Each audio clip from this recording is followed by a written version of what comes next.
চলো শিক্ষার্থীরা আমরা জেনে নিই বাজারজাতকরণ কার্য বলে আরেকটি গুরুত্বপূর্ণ কাজ বিক্রয় সম্বন্ধে। বিক্রয় কাকে বলে? বিক্রয় হচ্ছে অর্থের বিনিময়ে বিক্রেতা ক্রেতার কাছে পণ্য যে হস্তান্তর করে তার প্রক্রিয়া। বিক্রয়ের মাধ্যমে কি হচ্ছে? পণ্য হস্তান্তর হয়, মালিকানা পরিবর্তন হয়। বিক্রয়ের মাধ্যমে বিক্রেতা কী করে? বিক্রয় পরিকল্পনা করে, পণ্যের চাহিদা সৃষ্টি করে, ক্রেতা অনুসন্ধান করে। বিক্রয়ের মাধ্যমে বিক্রেতা ক্রেতাকে পণ্য সম্বন্ধে সেবা এবং পরামর্শ দেয়।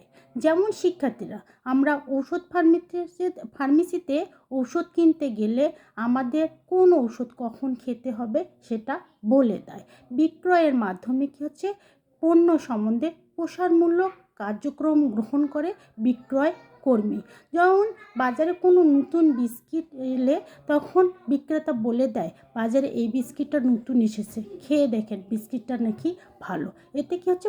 পণ্যটা জানানোর একটা কৌশল বিক্রেতা অবলম্বন করে। তো শিক্ষার্থীরা, আজ এ পর্যন্ত। আল্লাহ হাফেজ।